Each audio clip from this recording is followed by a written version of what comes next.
You are what you eat. That goes for every mammal, cats included. Diet is so important. Supplements are also important, especially for cats. The top concerns that cat parents come to us for: kidney disease. The omega-3 is really great for pets with kidney concerns. Cats actually do need enrichment. They need to be able to move in the wild. They are running, they are hunting. I think one of the things that we the hard way about our cats, they hide their pain. The great thing about these supplements, digestive enzymes helping the organs like the probiotics, those are being proactive and can really help our cats from developing these things that cause a lot of suffering. Giving them a monthly treatment of flea and tick is a bit excessive, in my opinion. Do you want your indoor cat to live longer, healthier, and a happier life? In today's episode, we are joined by Jae and Adrienne, also called the Two Crazy Cat Ladies, and they are going to share so much incredible information, revealing simple, powerful steps to transform your cat's health, from easy daily routines that keep them active and engaged to affordable natural supplements and pet food recommendations. Plus, you'll hear expert insights on avoiding toxic treatments and boosting your pet's quality of life, all without breaking the bank. Trust me, you do not want to miss these tips from the Two Crazy Cat Ladies.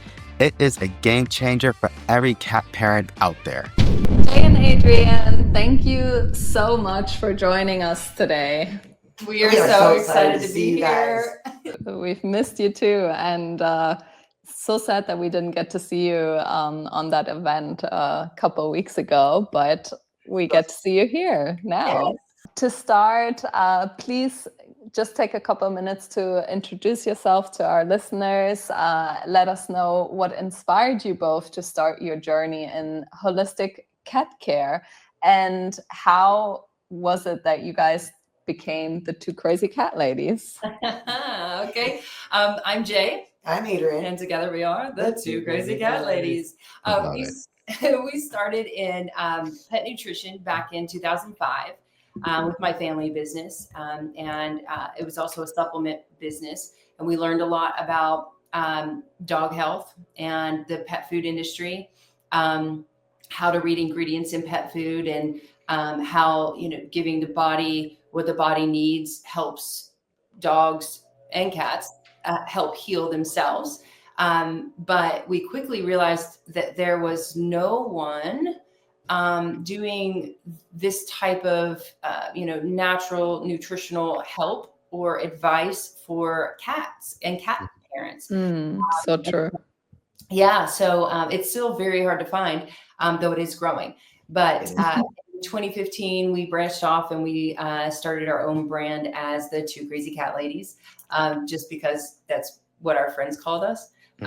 Because we always had cats, and we decided to, basically be that resource we couldn't find. So we, our motto is learn, share, and grow. And to this day, we do deep dives, and we do everything that we can to learn as much as we can about cats and cat health and their wellness, and just overall. Yeah, cats, and we share that on with our following, and then so we can all just kind of grow together. Yeah, and our cats really are our best teachers. So they made us do this. Yeah. It is so true that there's so much information about dog health and raw feeding for dogs, supplement for dogs, everything for dogs. But then the cats are oftentimes just there's just not much information. So, and you guys are an incredible resource for cat parents. We've done so much content with you in the past. You've been on our Facebook Lives and things. So yeah, it's always great to learn from you guys. It's always good to reconnect with you guys. Yeah. And it's really exciting to get to just talk about cats and cat health more too. We have so many people that in our community that have dogs, and they've been feeding their dogs raw and been doing all these natural things with their dogs, and never really thought to do that for their cats. Really? Wow. That's so surprising. Yeah. Wow. Right? Wow. Let's dive right into that part, I guess. Can you guys just share your top 3 tips on how to support cats in enhancing their health and well-being? Sure. I mean, Your top 3. top 3. we're probably the same, but I would say diet is number one, right? Like food is foundational. You are what you eat. That goes for every mammal, cats included. And so the diet is so important. I would say just from our experience for the past 19 years, supplements are also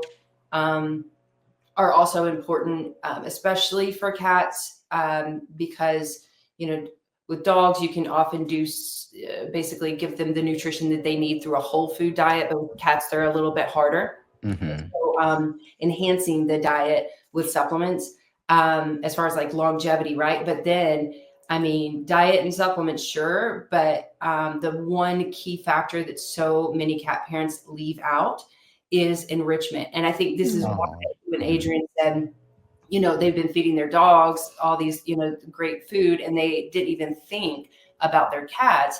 It's because there's this misconception that cats aren't necessarily pets in the same way that they're very easy, that they don't need anything except for a litter box and some dry food to throw down. But cats actually do need enrichment. They do need enrichment with their parents. They need to be able to move in the wild. They are running, they are hunting, they are doing all of these things that we're not allowing them to do in our four walls. So I think I would say enrichment. I definitely agree with the top three, but I would actually flip enrichment on top because cats are, they're both predators and they're prey. I think people really see a marked difference with their cat's behavior overall when they are in an environment that better suits their species. They have vertical space. They've got the hidey spots. They've got engagement, play with their human or another family member. They exercise their prey sequence, their feline instincts. And then you can see where it changes their behavior in a way that can make transitioning them to a new food and giving them the right supplements something that's easier because they're more comfortable. That's true. That is like so amazing that you just said that, because it's something that like I see you guys do a lot online. Like, you have your cats are like running like through, I don't know how all of these things are called, but like I know they're running right under your roof somewhere, and they're running, like they're climbing, and you have this spinning thing. And we recently, which you guys haven't seen yet, but we recently built a catio for them because outdoor time is so important for our cats, but it can also be very dangerous for cats to just let them roam free, because they're prey. They're to coyotes, hawks, cars, there's a lot of danger to just let them run free, especially in Las Vegas where we live, right, in a city. Taking them out on leashes is highly recommended. Building a catio is what we finally did after many years of talking about it. So they can go outside, they can get that fresh air, they can ground themselves, they can, be a little bit more with nature, if you can call our backyard nature. But sights and smells, you just watch little eyes dilate, and they're just they're into their feline self. It's a cool thing that we finally accomplished. Yes, we're still working on it. We still have to catify the inside with more some stuff. Scratchers and boxes and stuff like that. For a cat parent who has never dabbled with enrichment or doesn't really know where to start, where would you say that it's a really nice, easy start that gives the cat a lot of enrichment? I would say a nice, easy start is get a wand toy, right? Like and probably one of the best too. My first thought was cat tree. My first thought was cat tree. And then it was like, no, but that doesn't engage your cat. That gives them space, which is very important. So if you could do both, if you can do a cat tree and a wand toy, then great. But the bond that you build with your cat, and when you have, like, the bird is one that our cats absolutely love. All of them love. It's called Dubbird, Dabird, and it's just a really long, thin pole with a long string and natural feathers at the end. So it mimics a bird, right? So when we bring that out, they are ready and they want to play. But doing it with their owner, with the cat parent, it also builds that bond. And Mm. you get to see, you get to see your cat be that little predatory beastie that they are. Mhm. And you get to, enrich them while also building that bond. And I think it's important. One of the biggest things that was like a moment for me was recognizing he's like, oh, I want to play with my cat and we want to play.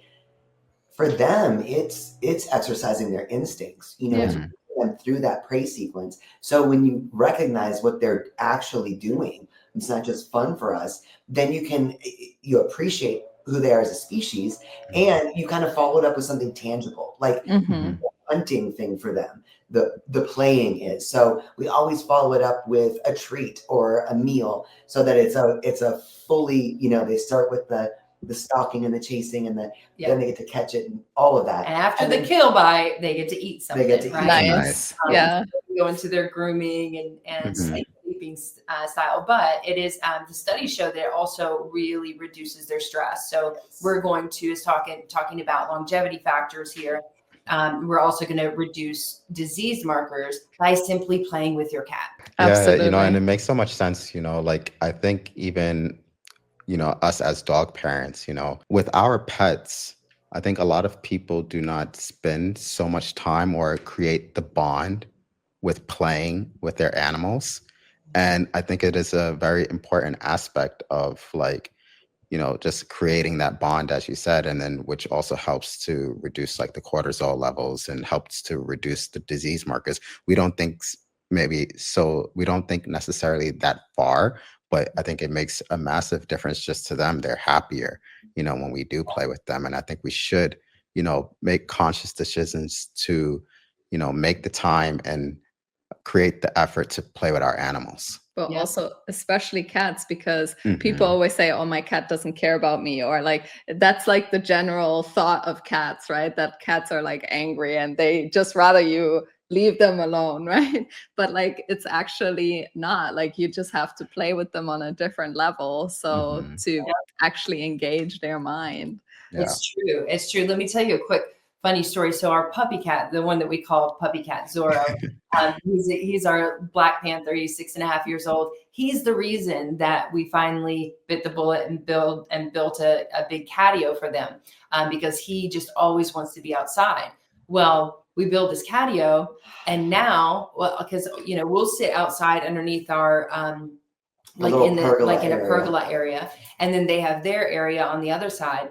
And we'll open it up and he'll get excited. But if we are sitting outside on the other side, he wants to be with us. So it's not true that they don't like. In fact, in our home, our cats need our attention all the time. In fact, I would say too much, right?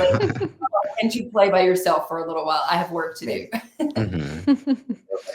So nutrition, you already mentioned earlier, is such a vital piece of the puzzle for having a healthy cat or a healthy dog as well.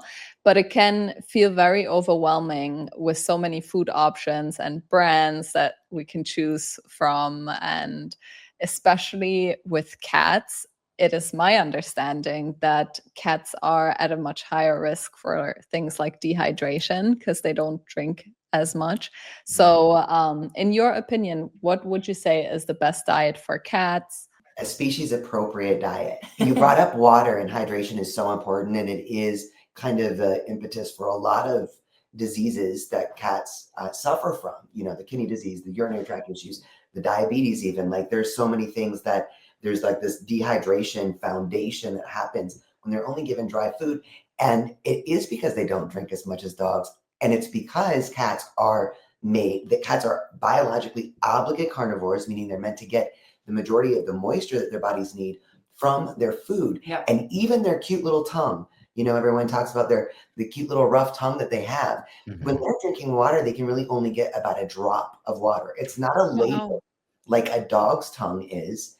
They have those little burrs on their tongue to lick meat off of a bone, to groom themselves. So understanding how they are made even helps us better understand what it is they're meant to eat. So we do feed all of our cats fresh food diet, right? So I would say moisture is the most important. So let's get them onto a moisture rich diet first, right? But as much fresh food as you can add into their diet is going to help greatly, right? So say you have a finicky kitty, and it's difficult because you've been feeding them an all-day buffet of dry food for their whole lives. They don't recognize this can that you just opened up and gave it to them. They don't recognize that as food because that's not what you've been feeding them. That's not what they know as food. So there are many tricks that you can use to get them onto a moisture-rich diet. But then we don't want to just stop there, right? Like we want to keep going, and we all know that processed foods are not as healthy as fresh foods, right? Mm-hmm. We all know, like as humans, it's that we all know it now. It's like a salad is better than a McDonald's French fries, or like a can of vegetables versus a fresh vegetable. It's gonna be better in your body, more nutrient rich. And much more nutrient rich. So even if all we can do is when we're making chicken or meat for the family, just cut up a little bit on the side and add that to the bowl, or start using that as your treats for your cats, or supplement one meal with a little bit of fresh food, then it can go a really long way in helping them be healthier.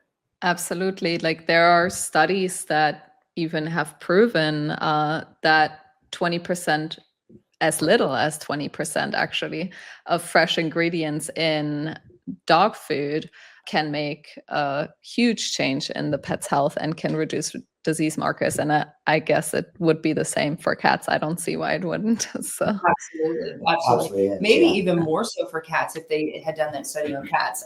Because cats, as obligate carnivores, it's really sad when you look at like the dry foods that are out there. Main ingredients are, and it's so much carbs and starch, and that's why it's like over 60% of cats now in the U.S. have diabetes or are obese and on their way to diabetes. It's really important that we get some real meat into our cats. But it's good to think about it in that way, just as little as 20%, because when you recognize the importance of nutrition for our cats, it can be, like you said, overwhelming. And where do you start? And sometimes it's just in your own kitchen, and just little baby steps. Yeah. And what about like adding bone broth or water to dry food versus also, so if somebody's feeding dry food, would you say that it's a good idea to like switch to wet food first and then start to include some more raw food? Where does someone start? What's a good idea? I mean, that's what we did. And it makes it a little bit, I would say, like easier on the human too. There's a lot of steps that go into, just throwing down a kibble all day and just leaving it out all day versus like going to scheduled meals and then going to wet food. And on the cat's texture is really important. So, you change the texture of the food immediately and they might not go for it. But then there are cats, and especially if you have kittens, if you have young cats, and all of ours right now, luckily we got them at, very young as kittens. And they were, it took a day and it was like, hey, this is your food. And they were like, okay, I'm going to eat that. So if you can get them started young, then then you don't need to take all the transition steps. But if they're finicky, then we want to work through that. But bone broth is great. I know everyone's always like, can I just add water into the kibble? And I think it is important to understand that the moisture that's innate in fresh foods is absorbed differently. So it is going to be different. Bone broth is a step up from that. So you're getting that moisture, but you're also getting all the nutrients. Super awesome things, right? So, and love that there's more and more really great bone broths out there that you can try and start with. But we did that. We went from kibble to wet food treats to wet food and then on to raw. And when Jae says that can be easier for the human as well, I will attest to that, because it does mean you're changing your routine as well. The scheduled meals, which the science is just so clear on giving our cats' bodies a break from digesting food. So picking up that all-day buffet is a big deal for their health. But then when you do start getting into the The raw, I was scared to death of raw. And I think just from our experience and with the cat parents that shop in our store for raw food, we see that cats seem to struggle more when transitioning to a raw food diet. So what you mentioned, this sounds like a really great way to transition to a fresher food diet. Yeah. And just to kind of double down on that, cats, they call them imprint eaters. They call them neophobes. Because cats are both predators and prey animals, they're nervous about anything that's new, right? Yeah. So if they're not recognizing it, that's why something as simple as, just be prepared to be patient. Like Jay said, if you start them young, sometimes it's no problem. We had an older cat, our oldest at the time, switched over to raw food within 2 weeks. Wow. Tops. One. I mean, he was already eating it. So, but sometimes it helps to just know that that's how cats' brains work. That kibble has been shown for the reaction in the brain that happens to a cat that's used to kibble, the palatants that are sprayed on it, the flavor stuff that's on there, their brain reacts like a human's does when they get heroin. So you're kind of dealing with a bigger issue, an addict, right? So start by, instead of being like, oh my God, I'm doing this, I'm going all raw, start small, raw small, and just put a tiny bit next to their regular food. So they're recognizing that is in fact food, and it's not something to be scared of. Yep. And that can help. It can also help to feed from a plate instead of a bowl. Because our cats have like 200 million scent sensors in their nose. And so they are ruled by their nose in many ways, right? So if you have that concentrated smell in a bowl, that can turn them off too. You might find that just feeding from a platter or a plate, they will transition faster. Absolutely. Yeah. And even the whiskers are so sensitive, right? When the whiskers hit against the bowl can also cause irritation, and you wouldn't have that on a plate. If any of your listeners wonder why they always eat the middle of the bowl and then they're acting like they're hungry, it's because it's stressful for them. That's why it's happening. So put it on a plate and see what happens. Yeah. Like we've been feeding our dog off of a plate for like 6 years now or so, and it's been so amazing because she's a Frenchie and she has a short nose, so they kind of like struggle with the same when it comes to eating from a bowl, not being able to see what's going on, and it's just been amazing. So definitely recommend that. Talking about supplements, what are your top 3 favorite types of supplements that you think every cat parent should consider introducing to their cat's diet, and why?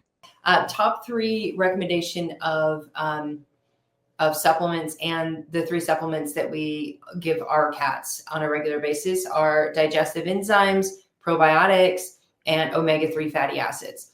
And the why is basically, regardless of the diet, if it's a processed diet, absolutely they need this, but the amount of these nutrients are not in the majority, or they're not going to get what their bodies need from their food alone. So adding these things in, if your cat loves pancreas, then they'll get their digestive enzyme, sure, right? But that's not very common. It's not in any of the raw foods that we know of. And so if they're not eating a fresh pancreas, they're not getting the digestive enzymes, right? So adding that into the body is great. The probiotics coupled with prebiotics, really important. We suggest switching brands. So not always using the exact same probiotic supplement. You swap between, there's some really good ones out there. And then omega-3 fatty acids, great for everything. But when we're talking longevity, we're talking skin and coat, we're talking dandruff, things like that. Omega-3 fatty acids are, which could be in the form of krill oil or fish oil.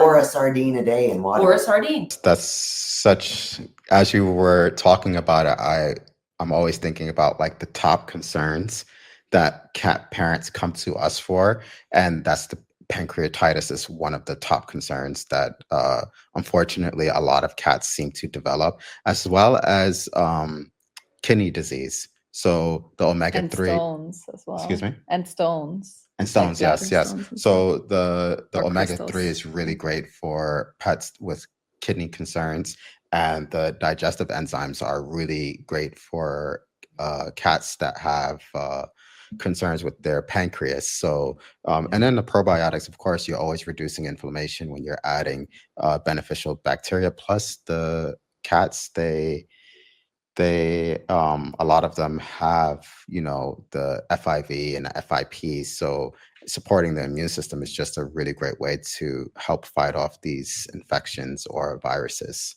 Yeah. Do you think about, health begins in the gut, and that goes for Mhm. all of us, and our cats included. And, just really supporting that overall gut health and organ health is, will go a long way in preventing, right? Because that's what we really want to do, is we want to prevent Mhm. these things from happening. And it's going to save us a lot of money in the long run. Even if you're like, wow, I'm spending money on what? Like, I'm going to buy all these like supplements or this better food or whatnot. The amount of money that you will save in vet bills far outweighs the money that you're gonna spend on these healthy So true. healthy nutrition for your And you're also gonna avoid some suffering. I think one of the things that we Mhm. the hard way about our cats, and it's how they're made, it's another part of their instinct. They hide their pain. They do not want to Mm. appear weak. So by the time you notice that a behavior is changing, they're starting to hide, or you're like, well, we haven't seen them play with this lately, or are they eating funny, or did they finish their, by the time we notice a symptom, something is probably very wrong. So Mhm. it says, the great thing about these supplements, digestive enzymes helping the organs, like the probiotics helping the immune system, the omega-3s helping so many things, like those are being proactive and can really help our cats from developing these things that cause a lot of suffering. So it is also important, like to do these things proactively, because we already know that they're not going to necessarily be getting enough from their food source. But then it also helps us to, when we're tuned into that as well, it helps us to catch on to little changes that may help us understand if there's something going on with our cats, because they're not going to tell us. Mhm. Yes, so true. And even what you just mentioned, your top three recommendations, like we're talking about nutrition, right? We're talking about foods and nutraceuticals that they don't only have, you know, one purpose or one goal to support the pancreas. A lot of the times, like the recommendation of omega-3. Yes, you're supporting the kidneys, but you're also supporting the eyes, you're supporting brain, you're supporting so many different organs in the body, you're supporting joint health. And then with the digestive enzymes, you're supporting the pancreas and helping to process the food that they're eating, especially if they're on dry food. You know, that is so beneficial in helping to reduce the blood sugar levels that increase in the body. So yeah, such great recommendations there. Also, with digestive enzymes in particular, and pets that eat dry food, one of the things that people will always say or notice first after adding digestive enzymes is the reduced stool. So that shows, like, that's like a visual proof that, like, by adding a digestive enzyme, you are wasting less money because your cat digests more food. Yep. Or Yep. more nutrients. And I will go to say, because many cat parents, us included, back in the day, you see hairballs all the time, right? Mm. And it's like, oh, like cats just throw up hairballs. It's a normal thing if you have a cat. Actually, it's not. It's not Mhm. for cats to throw up hairballs. And if they were ingesting, if they're being fed the right foods first, right?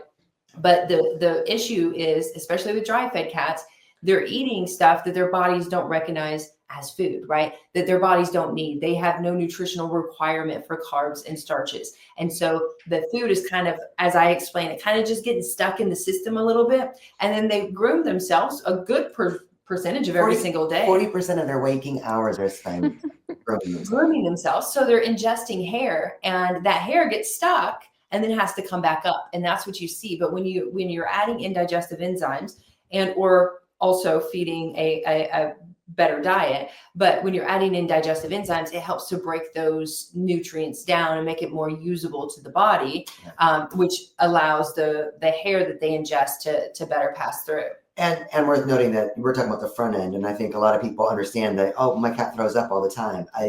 Marked reduction, if not elimination in that, but also the back end. Yeah. So you have a lot of cats that are dealing with constipation because there's not that breakdown of the hair or the food itself. And that is a really terrible thing for cats to suffer through, sometimes chronically as well. So you really see when you give the body, I mean, those are two pretty basic things, throwing up and having a problem on the other end, you really see that just disappear, and it's a beautiful thing. Yeah. So one of the biggest concerns that we hear from cat parents a lot are surrounding cost and affordability, especially when it comes to natural products. And in addition to this, because cats can be so picky, a lot of cat parents worry that if I'm going to invest all this money into supplements and food, and then they turn up their nose on it, and I've just wasted money. So what are like your top tips when it comes to, we already talked about top tips on how to introduce fresh food, but what are your top tips on how to introduce like supplements and things like that?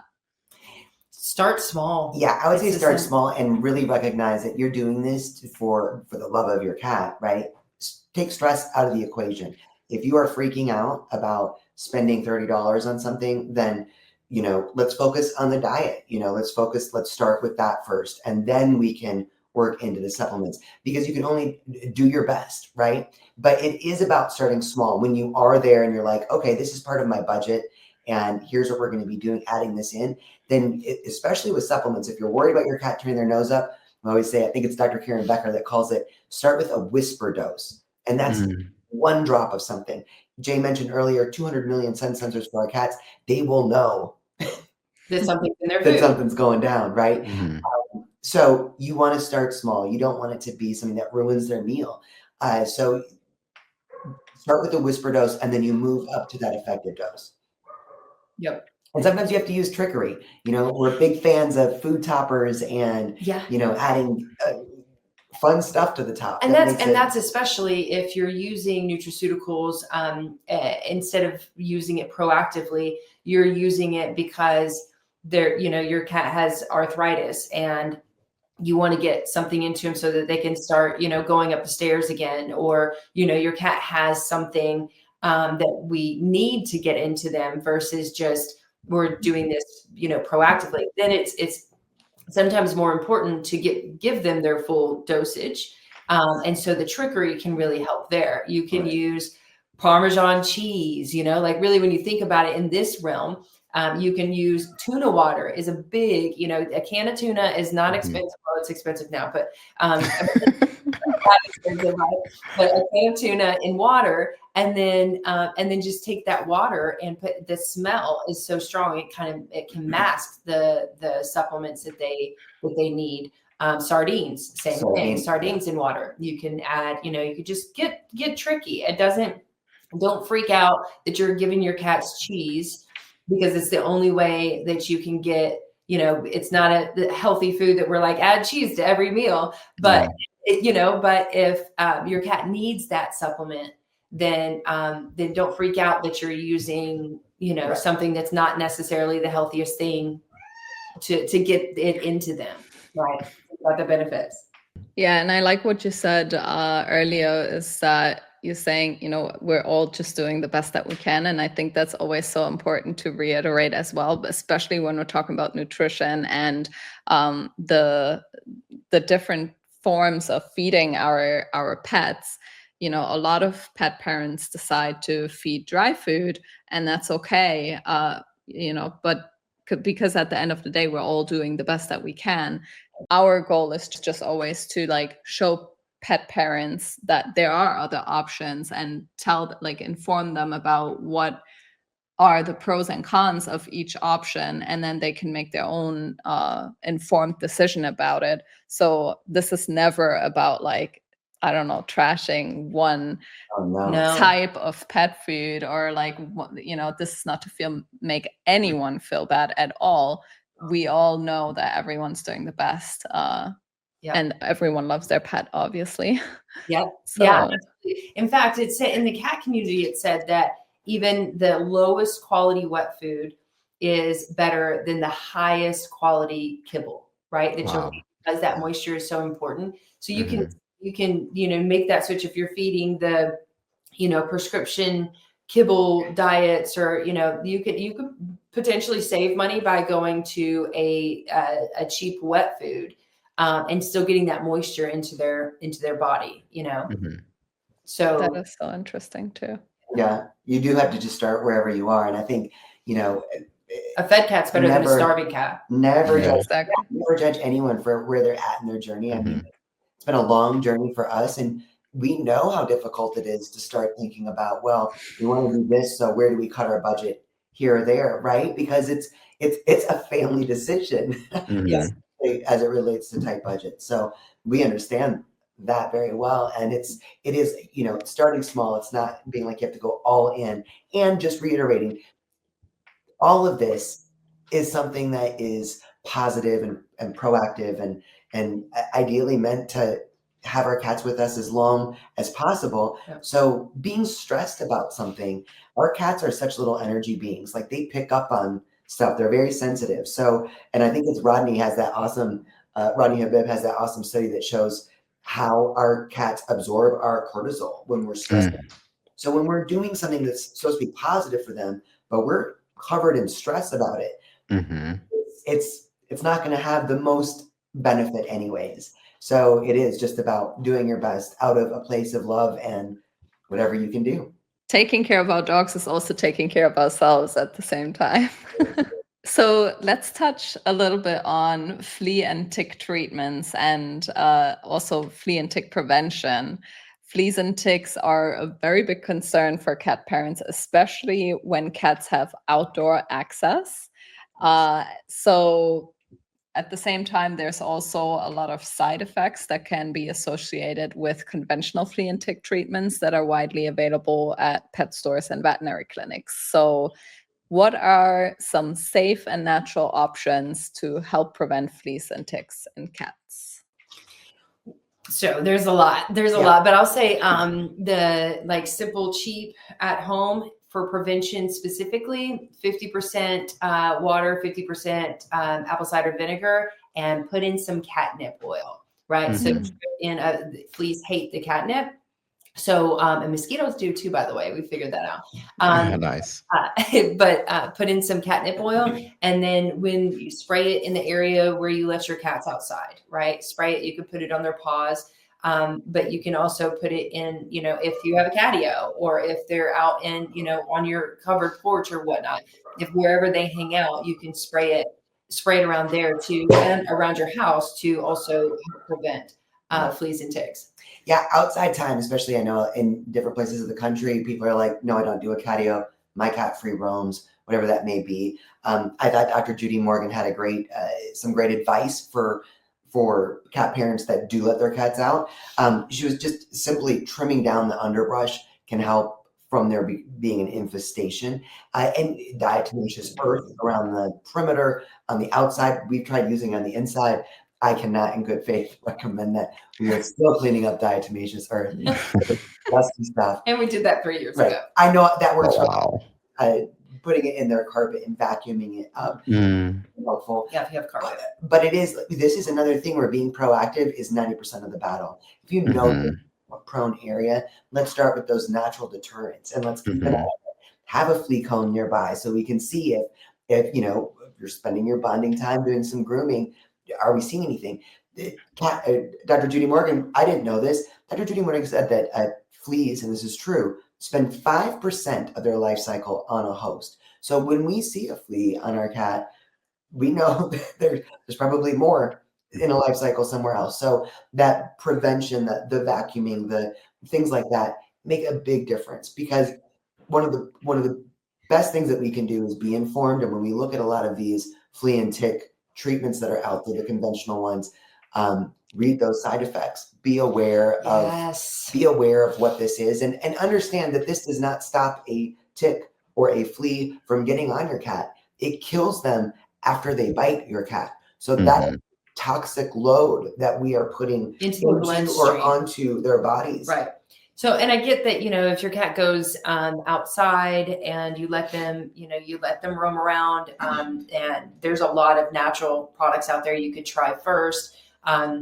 Natural flea and tick prevention and natural flea and tick products that you can, helps kill the fleas. But do always read the side effects or ask your vet for the side effects before you allow it to be administered. The stories that we hear cat parents are just heartbreaking when their cats never stopped shaking. Their heads and their eyes continued to shake for the rest of their lives after using a flea collar. They, their behaviors forever changed. And a lot of times you don't necessarily notice it, like, oh, we did this, and 10 minutes later, it's something, but then you recognize the time frame. So very important to look at those. So if you do need to use one of these chemical-based flea treatments, pick the right one, do your research first, and then follow it up with a milk thistles, with a detox of some sort, right? So that we can hopefully do the least amount of harm and treating our cats and still, avoiding the issue of fleas and ticks. Especially since, again, this is another thing where it's not about judging anyone that does this. It's just about being informed, because there are cases, and we've seen these too, where you have a severely anemic cat that has been infested with fleas, and for whatever reason, it has gotten to this point. That is when conventional medicine can truly save a life. But that's also where we need to still be aware of what we're doing and do what we can to support that detox afterwards, because it does make a difference. And then moving forward, we can be far more proactive about not letting something get to that elevated place. Yeah. Ooh, can we get an amen on that one? Yo, because honestly, and everything that you guys just said is the same exact thing for our dogs, right? Like, I think the most important thing is being aware of, whenever we're taking something, a medication or a conventional flea and tick treatment, we have to be aware of the side effects, because unfortunately, just because it comes from a vet or just because you get it from a pet store, it doesn't mean that it's honestly, they might say it's safe, but it doesn't mean that there are no side effects to these products. And with these products in particular, I mean, we see there are reports of thousands of animals dying from these chemical-based treatments. So with the fleas and ticks, they are legitimate concerns. They can cause disease to our animals and ourselves, right? But it's like we have to take, just as you said, the prevention options on building out our layers of defenses, so using different natural options to prevent, right? Because as you said, the conventional flea and tick treatments, they're actually not preventions. They are reactive drugs, right? Even though some veterinarians do sell it as prevention. Yes, but they're technically not prevention. They use it as prevention, but they are not prevention. And these drugs, they contain poison. That's essentially what they are. They're poison herbicides that you are poisoning the blood, so that in the event that your animal gets bit, it kills the flea and tick. But your dog or your cat, in this case, is just simply walking around with poison in their blood, waiting for something to happen. And for a lot of animals, or especially cats, a lot of cats stay indoors. Sometimes they're not even threats to them. So being aware of the situation that your animal is in and using steps to prevent it. So for example, with Milk, our own dog, when we go hiking, we spray her down with essential oils. After our hike, we'll rub her down, try to check her, and just doing things and being proactive about the prevention. And being like, the awareness part is such an important part. One of the horror stories that we heard, and I think this is so important, goes back to the fact that 5% of a flea's life cycle is spent on our cat or our dog. And this was someone who was repeatedly treating their cat with conventional over the course of a summer, and the cat died. And then recognized that the issue was they had a crazy wet season, and the under of the house, the under whatever, was just a prime breeding ground for these fleas. There was an outrageous infestation going on under the home. So they weren't even treating the issue of what, so being aware and taking these proactive steps is so important. And and I mean, also we want to use just a little bit of common sense, right? When it comes to this, I mean, like, and I know you guys think about this too, but as far as like flea and tick or vaccines, like when we want to ask ourselves, is our cat going to be exposed to them? If they are an indoor only cat, then giving them a monthly treatment of flea and tick is a bit excessive, in my opinion, right? It's a little bit too much because they're not actually going to be, for the risk, weigh the risk of the medication versus the risk of the actual problem itself. What, do they need that? And if they don't, then, consider just not doing that. Right? Yeah, absolutely. And something else that a lot of pet parents might be thinking right now is, I've been using, conventional flea and tick products for a long time, and my pet has never had a problem. So with that being said, also the side effects or the toxins, actually, they can be accumulative. So that means that every single time the cat is or the dog is exposed to these products, the risk grows more and more. So just because a pet didn't have a reaction in the past doesn't mean it won't happen in the future. And it's so sad because we see this and we preach this a lot too, right? Because, flea and tick medication is a passion point for us. But it's what's sad about it is that, your cat now all of a sudden comes down with something that, you ask us and we're going to be like, have they been on flea and tick medication? Right? Like, we're going to think that, but their vet is not even, because it was an accumulated thing. Like you said, over time, they don't even think for a second that could be what is causing this ailment that the cat is now having.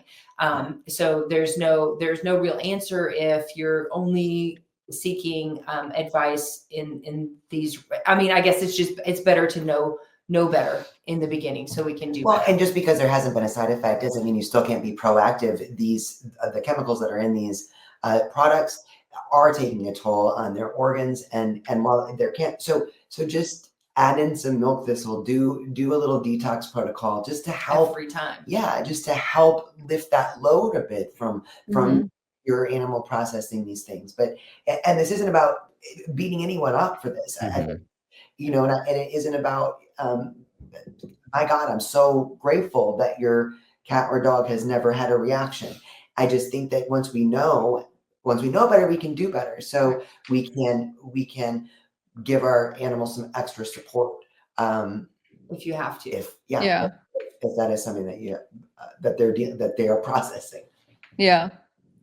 And for me personally, like, I love using already professionally formulated natural products. Do you have any products that you recommend for like flea and tick prevention? Because like I also like doing things myself sometimes, but like I also know there's a lot of companies out there that make very effective natural products. So make it easier. Yeah. So there's a brand called Feline Essential, and there's a product called Flea X. And this is made of black cumin, spearmint, and fern. But it is pure plant extract. Yeah, pure plant extract. So it's not the essential oils; it's the plant, pure plant extracts. And it is very effective at both treating and preventing fleas in cats without the side effects from the traditional.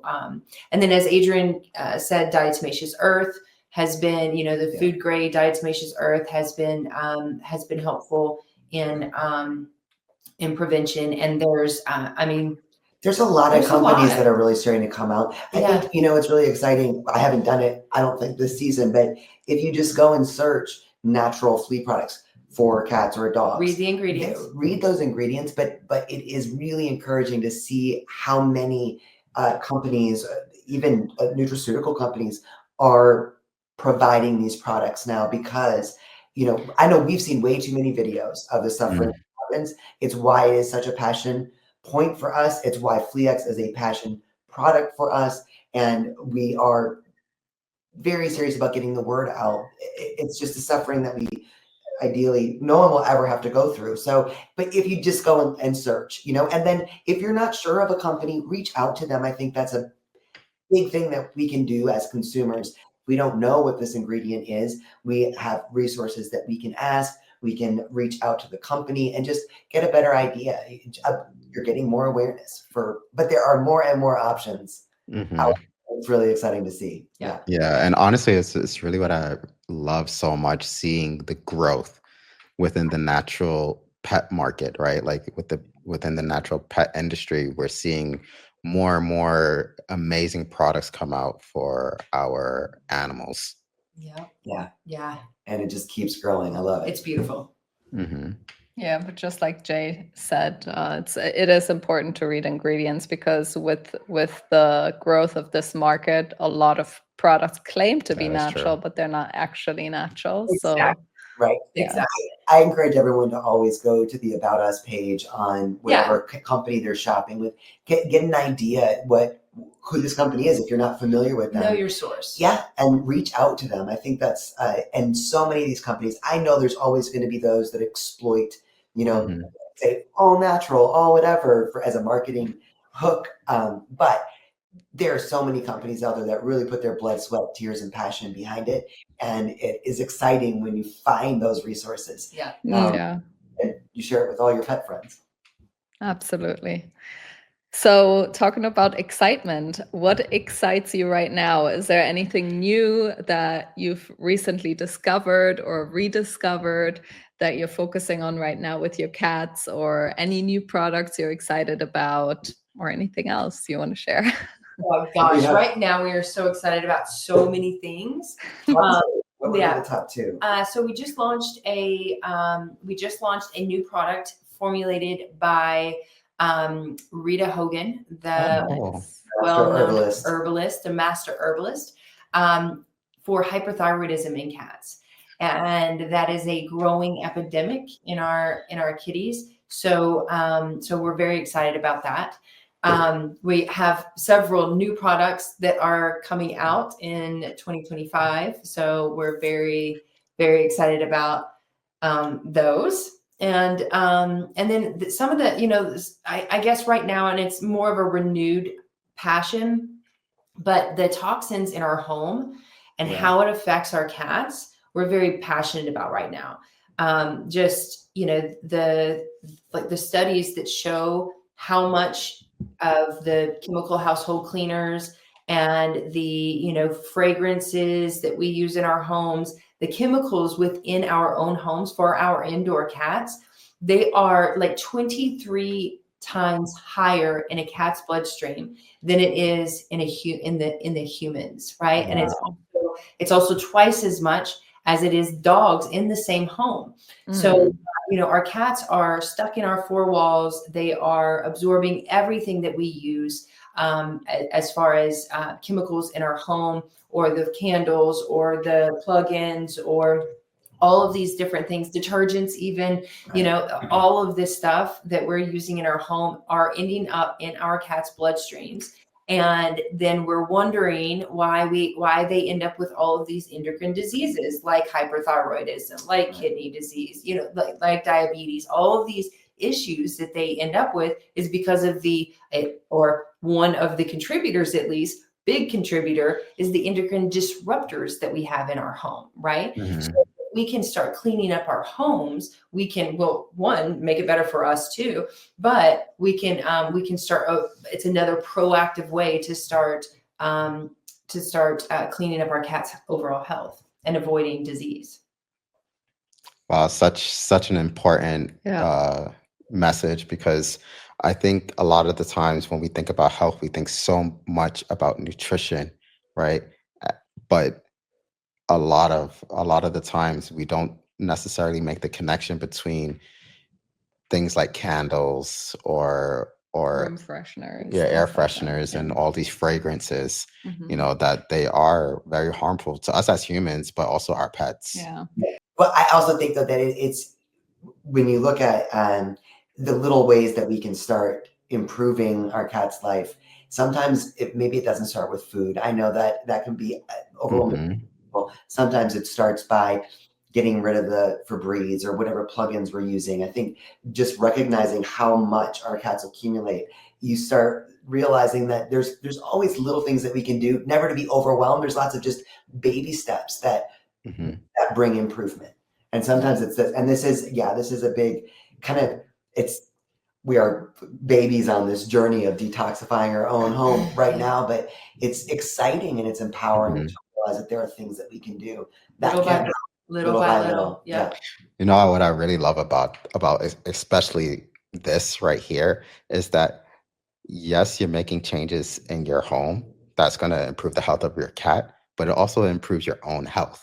Yes. You know, like it's like a win-win situation, you know, like it's so amazing.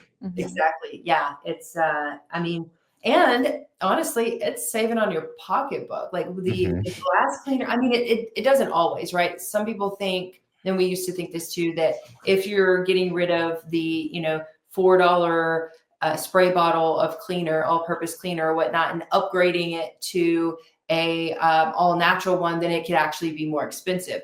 But the glass cleaner and like vinegar and water is amazing. And you can make it smell better in many, many ways. But vinegar and water is absolutely amazing. So cheap. And you can make it yourself at home. The glass cleaner that we use is like vinegar, water, cornstarch, and alcohol, right? Like just rubbing alcohol. And it works better than any Windex I've ever used or any other glass cleaner that we've ever used. And it's so cheap. Like the amount of, since we've switched just those two cleaners, our floor cleaners, our counter cleaners, our glass cleaners, just those two things, I don't even know the amount of money that we've saved. It's so significant compared to the cleaners that we used to use that we thought were so. Yeah. And then you look at the ingredients and it says, if ingested, call your poison control. Well, our cats are absorbing that every day. Yes. Their paw pads. Right. And then they're also licking. Yeah. Right. So it's a revelation. It really is. Yeah. Something that we are very excited and passionate about it because and like I said, we're still little babies on this journey, but just I haven't found a non-chemical hairspray yet. So we're doing other things to try to mitigate those things. But I got one tip actually, and this one it actually goes a long way. So essential oils, right? So essential oils, we use them in our laundry. We use them when we're drying our clothes. We get the wool balls and we drop it there. And essential oils last a long time. Honestly, we diffuse it in the air, so we'll get a diffuser, and instead of buying like an air freshener, you can diffuse it within your home, so that you're getting multiple uses out of this little tiny essential oils. And sometimes all you need is just a few drops, and then it creates this amazing smell, and it's natural, right? You can get whatever scent you want. If you want rose, if you want orange, if you want lemongrass, or they have them all. If it's natural and it's a plant, there's most likely an essential oil for that. How about like cat safe essential oils? Sorry. I was gonna say, when it comes to our cats, you really want to make sure that it is a pure essential oil, right? There's again the market, the essential oil market blew up a while back, and a lot of people create synthetic fragrances instead of actual essential oils, but they still call it essential oil. So know your source there. We do the same we diffuse the cat safe essential oils from Animalio. Yes. Right. We use those with our cats. Those are safe, made by a veterinarian, and she will tell you which ones are good for cats and which ones are not. But yeah, I mean, absolutely. And especially on our stuff, like we have essential oils in some of our cleaners that we put in, like the water and vinegar. That's another way to really make that, that water and vinegar and a drop of essential oil, and you're reversing that smell of vinegar, right? And it's still safe. Yeah. Or in our clothes and detergents. You're right. The list goes on. Yes. So if you're listening or you're watching, make sure you get something that is safe for your animal, whether it's a cat or a dog, and then you can reap the benefits of that yourself too. Lemongrass is one essential oil that's safe for cats though, right? Yes. Yeah. I'm pretty sure that It's really tea tree oil, I think. Tea tree oils, and then eucalyptus is kind of it's my favorite. And pay attention to your cats too, and dogs. I noticed that when we diffuse, some of our cats, and it's good stuff, they will stay far away from that area because I think their scent sensors are so much stronger than ours that it's just too much. It's like walking down a 2 mile in some mall. You walk out with a migraine. So fragrances, just pay attention. Yes. Some cats can be a little more sensitive than others. All right. Wow. What an incredible chat. I just want to say thank you again to the two crazy cat ladies for sharing such valuable insights today. And for our listeners and viewers today, where can they find you? Where can you not find us? We're all over social media, so you can find us as the Two Crazy Cat Ladies: Facebook, Instagram, TikTok, YouTube. You can visit our website at twocrazycatladies.com. That's TWO crazycatladies.com. And you can reach out to us basically any of those places and get a response. Yeah, and for anyone listening who's going to be trying out any of the tips that we've mentioned today, definitely make sure to tag us on social media at Podega and at the2crazycatladies.com. Yes, please. We always love seeing all the tips actually be, put into action online. So I love it. Yeah, that's our favorite. I mean, it's the joy of being here, and is when you realize that something you said or done actually does help somebody. Then it fuels us. It fuels us all to keep going. It's the whole reason. Thank you all so much. Thank you both so much. Thank you for having us. You guys.